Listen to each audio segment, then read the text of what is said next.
Welcome to Inside Roanoke. I'm Melinda Mayo, the Communications and Media Officer for the City of Roanoke. Today we're going to learn about Black History Month programs offered by Roanoke Public Libraries. We're also going to hear about the COVID-19 vaccine and its distribution, and a lot more, so stay with us. Rectangular Rapid Flashing Beacons. We'll call them RRFBs for short. So what are they? RRFBs help pedestrians cross busy, unsignaled intersections. City of Roanoke has installed 2 of these devices, one on Dell Avenue near Fallon Park Elementary and one at 11th Street at Orange Avenue Northwest.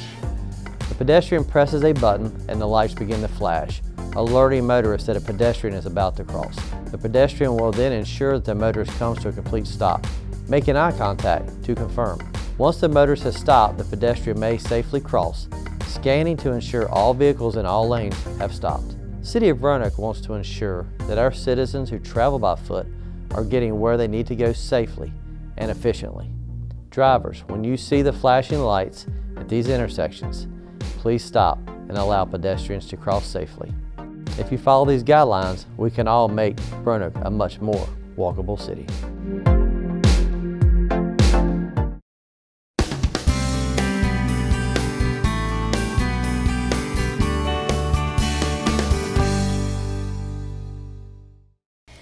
Talking with Charlie Parker with Roanoke Public Libraries. And Charlie, February is Black History Month. Yes. I understand you all have some programming scheduled for that. Talk about some of those. Yes, February is coming and we have some special programs. One program that we have that I'm just going to give you guys a little teaser, we're going to partner with some community partners and we may or may not be having a rap cipher.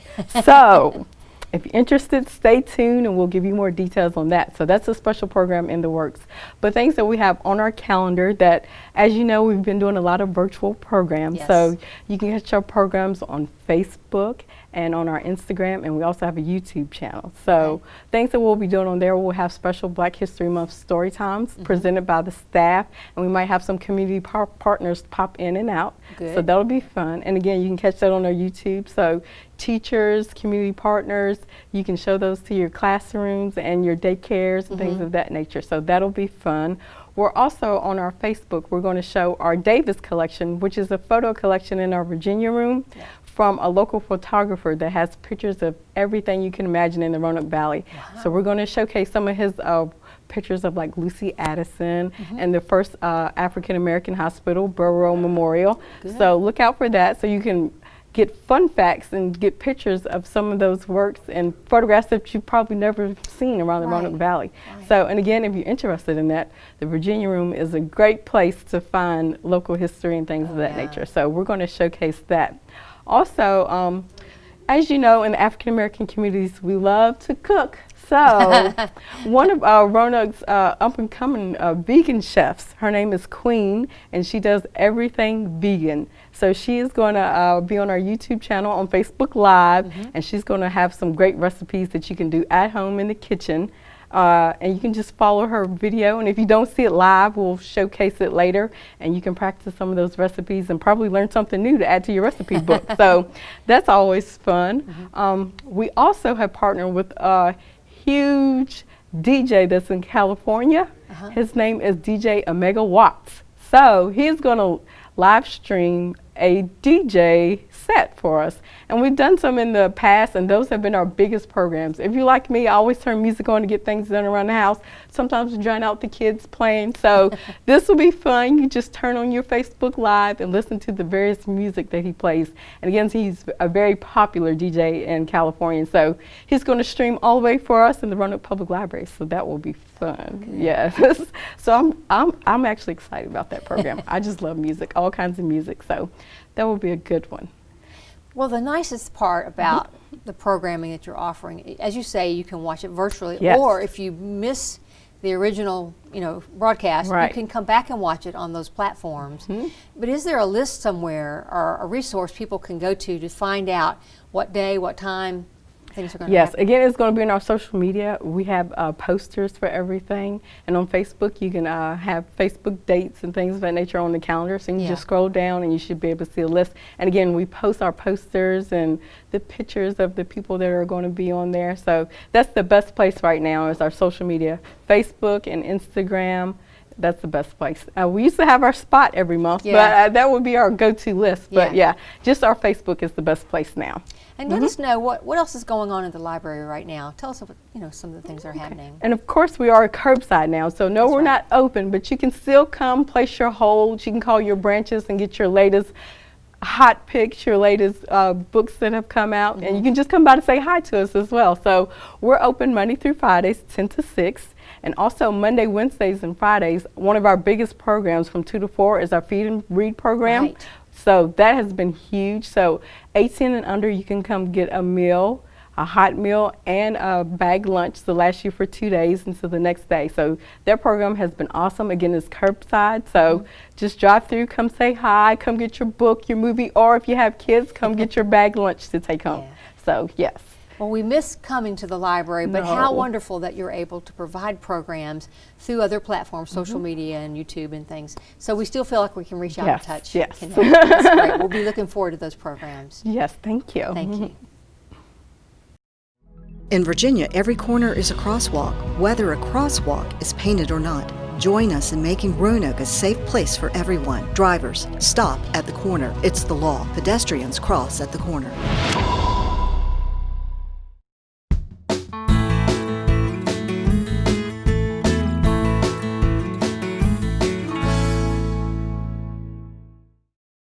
My guest is David Bustamante. He's with the Roanoke Redevelopment and Housing Authority. I know you're the executive director. Yes. And thank you for joining us. We want to find out more about the Housing Authority today. Start by telling us what's the mission of the Roanoke Redevelopment and Housing Authority. Our mission is to become leaders in affordable housing and self-sufficiency, while at the same time inspire our communities and the people that live within our communities to be the best that they possibly be through self-sufficiency programs. And why do you think housing is so important?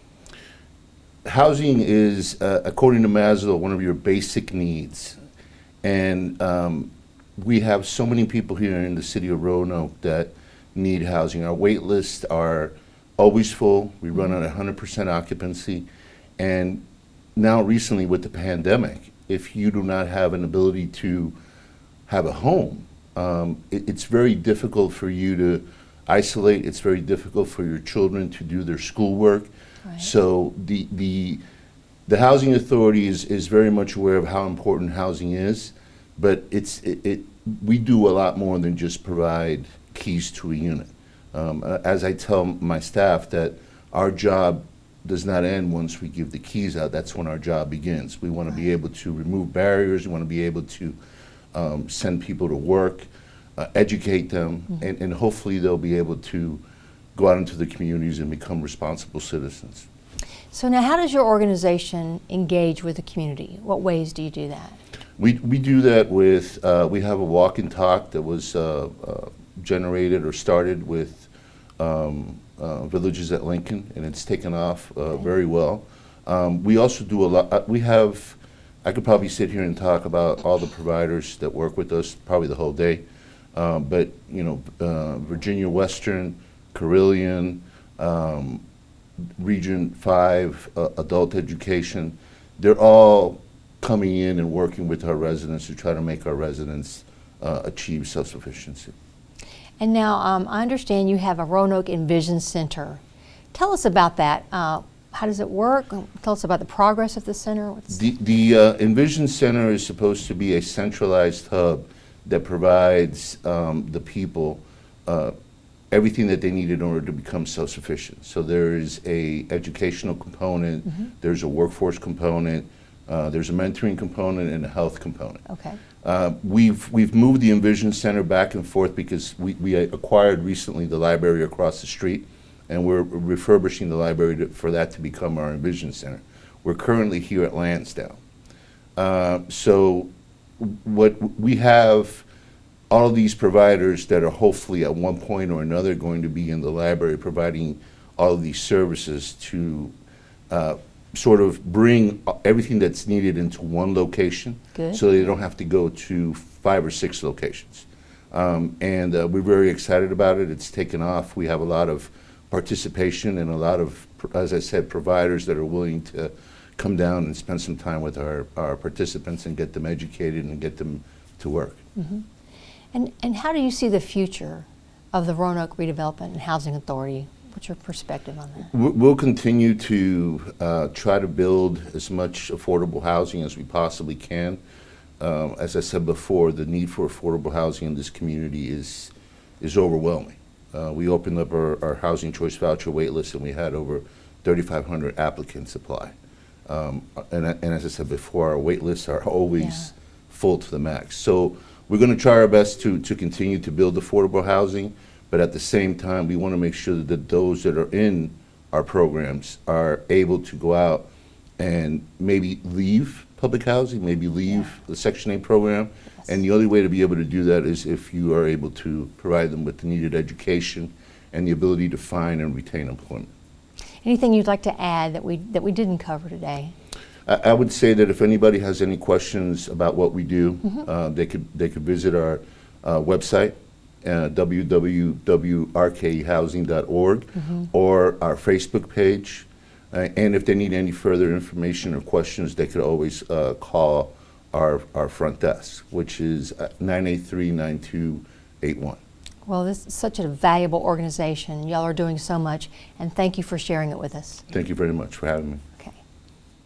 The Regional Center for Animal Care and Protection's Food Pantry program is an ongoing effort to help keep pets in their homes and out of the shelter. You can help by donating the following items: canned cat and dog food, dry cat and dog food, cat litter and toys to the RCACP Food Pantry. To participate in the program, visit rcacp.org or come by 1510 Baldwin Avenue, Northeast Roanoke to get more information.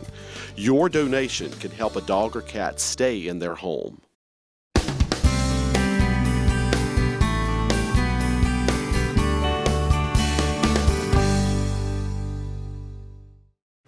My guest is Trevor Shannon, and he's a battalion chief for the emergency management part of our fire EMS department. And Trevor, I want to talk today about something that's on everybody's mind. It's the COVID-19 vaccine. Start by telling us, we know it's going to be administered in phases. What phase are we in now, and when can the general public kind of expect to start hearing more about when they can get it? Talk about that a little. Sure. So right now we're currently in phase 1B. And if you look at the VDH or the CDC guidance, it gives you a good list of what's included in those phases.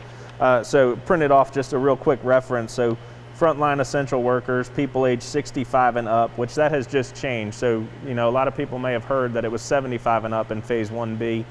Recently, the governor announced that that's going to be 65 and up. So currently, as far as the city of Roanoke, the county of Roanoke, Salem City, and all of our local partners, we just yesterday administered vaccines to a lot of our law enforcement personnel, frontline workers, sheriff's departments, and groups like that. Frontline responders and healthcare workers were done in 1A, so we are in that transition phase going to 1B, and then you'll start to see 1C incorporated in the next several weeks. So it's kind of a fluid situation. As things happen, I mean, more announcements will come out, and the public can expect to hear about when it'll be available for them at some point. Yes, I think you said it well. With fluid is the word we need to use, because people really need to understand that it changes almost weekly, and we're under guidance from the Virginia Department of Health as well as the CDC and the governor mandates. So we are trying to move through each of these phases, but as things change, we have to adapt and move forward with them. Okay. Trevor, who is the city partnering with for conducting the vaccination events? So the biggest partner we have right now is the Virginia Department of Health, and I say that we're also working with each of our locality partners, and so we're trying to form what we're calling quote unquote a task force, and that's going to help us in the planning phase of getting this vaccine, in the arms as they say. But the Virginia Department of Health has been a great partner. They have brought in a lot of staff that we're getting to know. We spend at least one day a week at the vaccine clinics so that we can get to know their staff and work with them and help coordinate and provide resources that they may need. So we continue to strengthen that relationship, and it is strong right now, but it can only get better. And that's important because right now we're vaccinating somewhere between maybe 600 to 1,000 people a week, and we plan to be doing much more than that in the near future. So those relationships are critical. It gives us someone to talk to about resources and needs and coordination and all the different things that go into this vaccine effort. And if somebody who's watching, how can they stay up to date on when and where those events are going to take place? So there's a lot of resources out there. The Virginia Department of Health, the City of Roanoke, and you can go to roanokeva.gov/vaccinate Roanoke. But we'll provide a list of these resources on the screen here so we can show those resources and people can log in and actually see that. There's Facebook pages available through the Virginia Department of Health, the City of Roanoke, a lot of our local partners, the localities in City of Salem and County of Roanoke, they all have social media efforts out there for this. So we're trying to do everything we can to get the information out. Another good thing is talking about the partnerships and how we can share that information is VDH is working closely with private vendor facilities and other healthcare clinics who could do this vaccine. And so those resources will become available as well, whether it's one of our local clinics in the valley or an independent store, a pharmacy who's going to be doing vaccines, you may get information from them as well. So there's a lot of resources that we're trying to push out, and contact information, you can reach out to one of us and get all of that. Now, here's a question that comes up a lot. So people who are getting their vaccines, do they need to wear a mask? I mean, they still have to wear the mask. Do they, and if so, why? Yes, so at least for several weeks, we would ask that they continue to wear the mask. It does take time for the antibodies to build up in the body and build up that immunity in your system. So we would still encourage people to wear the mask. Again, we say that because the masks are so important to prevent this being spread to others, not necessarily from others. So while you may have been vaccinated, you're still preventing yourself from spreading the virus to somebody else. So Trevor, I understand that the City of Roanoke recently got a grant from the Virginia Department of Emergency Management to help us with healthy equity in our community. So talk about how are we going to use that with regard to the COVID pandemic, how those grants will be used to benefit our community. Yeah, so we're very excited about this grant. It did come from the Virginia Department of Emergency Management, like you said, and it is for health equity. So what we're going to do is this gives us the opportunity to actually have a part-time employee out there on the streets in the community and talking to individuals and seeing how we can get ourselves out in the community and help with whether it's COVID information or vaccine information, where they can get the right protective equipment, things like that. We're gonna build up a system. We have put together a group of people who will talk about this, and it's involving a lot of our local partners and local organizations who are in the community, and just to really enhance the relationship that we have throughout the entire city of Roanoke and build relationships where we don't necessarily have strong relationships now. So while it's going to be COVID related and strictly during the coronavirus pandemic, it's going to build relationships that'll last a long time. So we're excited about the opportunity. So is there anything else that we haven't mentioned that you think we need to add to what we're saying about the vaccine? Well, I think it's important that people just understand, and I use the term a lot, patience.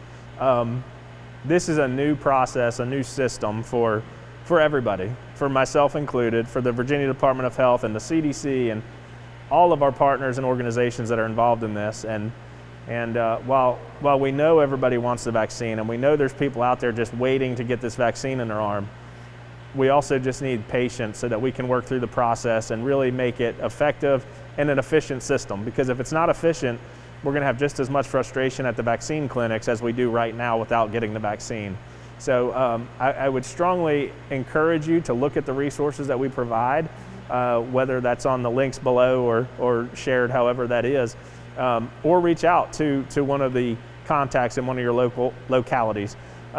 It's important that you understand that every week is a new target or a new system in place, and we're all learning as we go. So whether it comes down from the governor's office on a Tuesday press briefing or it's new guidance from the CDC or whatever that might look like, we are working every week to make sure that we include those new changes or modify our systems and try to make the best of this. So like I said earlier, we spend at least one day a week together, and we try to make this system as effective and efficient as possible.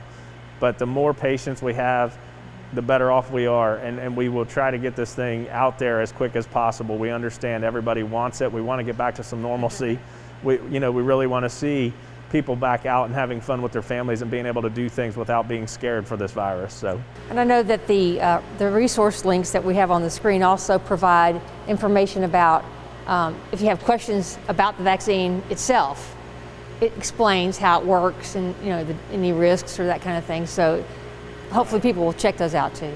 Yes, absolutely, absolutely. And there's questions out there, and we know that. We know people are concerned about whether it's which vaccine is it, or how long do I have to wait between the vaccines. And I would encourage everyone to look into which vaccine they're going to get, because there are some differences, and we want you to be aware of what you're going to take as this vaccine comes out. So, well, it's really important information, and I appreciate you sharing it with us today. Certainly. Thank you for the opportunity. You.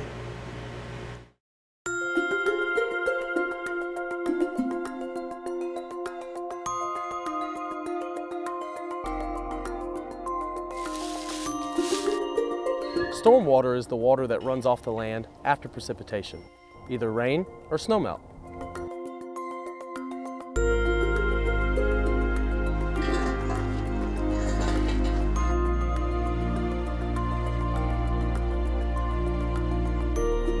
With 10,000 inlets in our city, that means there are 10,000 opportunities for pollution in our streams.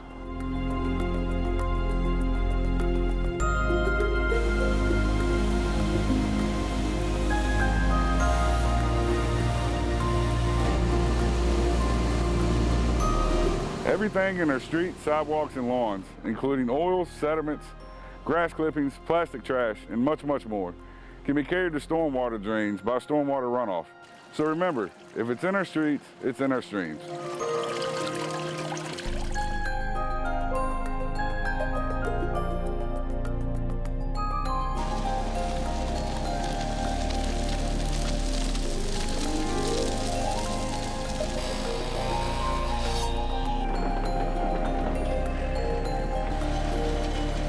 We can't do it alone. Everyone is a part of this watershed. Even small actions at work or at home can make a difference.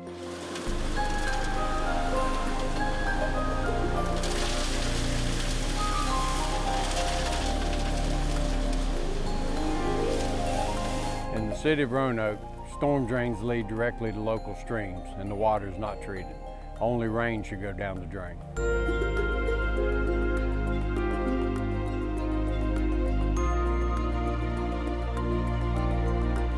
We believe in partnering with citizens to transform local waterways into community assets for those that live, work, and play in the Roanoke River watershed.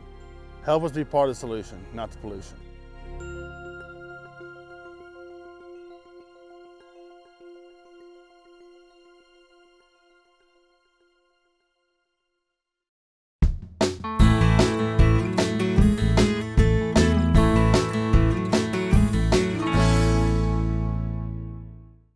I'm talking to Jeannie Fishwick, and Jeannie's with the Roanoke Arts Commission. Jeannie, thank you for joining us today. We want to talk about, the Roanoke Arts Commission oversees the funding in our community for arts and culture organizations. Talk a little bit about how that money works. How do you put that money to work in our community? Well, thank you so much for having me. We're excited about the work of the Roanoke Arts Commission and feel very lucky that our city has committed to funding arts and cultural organizations within the city. We have a grant program. It's a grant funded by the city budget every year, and organizations are invited to apply for that grant. It is a program grant, not a facilities or administrative grant, but any 501c3 arts organization that's been serving the city for more than 3 years is eligible to apply. Okay. And we give grants everywhere from $500 for small organizations up to $30,000 for some of our largest partners. Well, why does the city do this? Why provide the money? Well, they provide the money for a lot of reasons. Arts and culture is known to be an important lifestyle quality of life incentive for any city resident. Right. And they've also learned recently in a lot of studies that it's quite an economic boost, that people do come into the city to visit museums, to go to concerts, and it really is an important part of tourism that helps with economic development. And so what makes an organization eligible? Somebody's interested. Any arts organization that functions within the city of Roanoke has some connection to the city. They do have to be a functioning 501c3 with a nonprofit board, and they also have to have been serving the city for more than 3 years. So we need to see organizations that are established. Okay. Most of the organizations that we work with do partnerships, so perhaps with the city schools, or maybe 2 organizations will partner together. Southwest Virginia Ballet and the Taubman Museum have done some partnerships, things like that. But that's the basic criteria. So give us some examples of how we could see some of these funds at work in our community. What are some examples? Well, you really see it everywhere. If you've been by a mural on a city building, that was funded by the Roanoke Arts Commission. So public art, some of the sculptures on Elmway Walk or along the Greenway are funded. We often are partners with the Taubman Museum for some of their big exhibits, Mill Mountain Theater for some of their shows.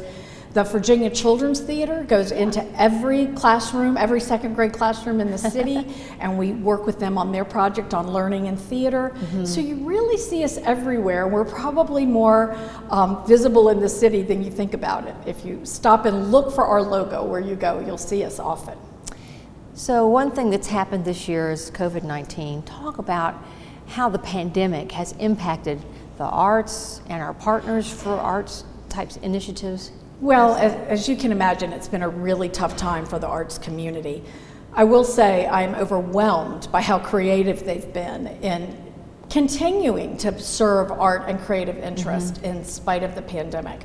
We're very fortunate that our city added extra funding with a CARES grant so that organizations that had gotten previous grants or who were really struggling could apply for the CARES grant and get a little extra funding. In addition to arts organizations, some of that money went to restaurants to hire musicians or local performers. A lot of live performances were not getting gigs, and so by help funding restaurants, we not only helped the restaurant business, but we helped live artists be able to perform. So we're very grateful that that money was available and has been distributed. So it's helping these organizations get through a tough time. The impact of the COVID-19. And how long have you volunteered with the city in this? Well, to be on the Roanoke Arts Commission, you're appointed by City Council. You apply and are appointed for a 3-year term. You can serve a maximum of 3 3-year terms, and I am actually just a few months from the end of my 9 years. So I've been involved for a long time. It's been a great experience. I'm not an artist myself, but I'm an art lover, and I really see the value of it in the city. So I'm thrilled to have had this 9 years working with this great organization and with the wonderful support of City Council. Anything that we didn't mention that you want to add about the arts and the importance of it? And just to support the arts in the community. Sometimes we hear rumblings that we shouldn't have money going to the arts. The arts are an incredibly valuable part of quality of life in the city. And everyone from a child to a senior citizen benefits from having a city-funded arts program. And we are so fortunate that our city recognizes that. It's really a very progressive arts program for a city this size. We're really proud of their forward thinking with the arts. If somebody was watching and had questions, is there a contact information that someone they can call? RoanokeArts.org is a great place to start. All of our information's on the website. You can also do a virtual walking tour of the public art in the city and see what we funded and where it's available and enjoy it that way too. Or call the Arts and Cultural Office.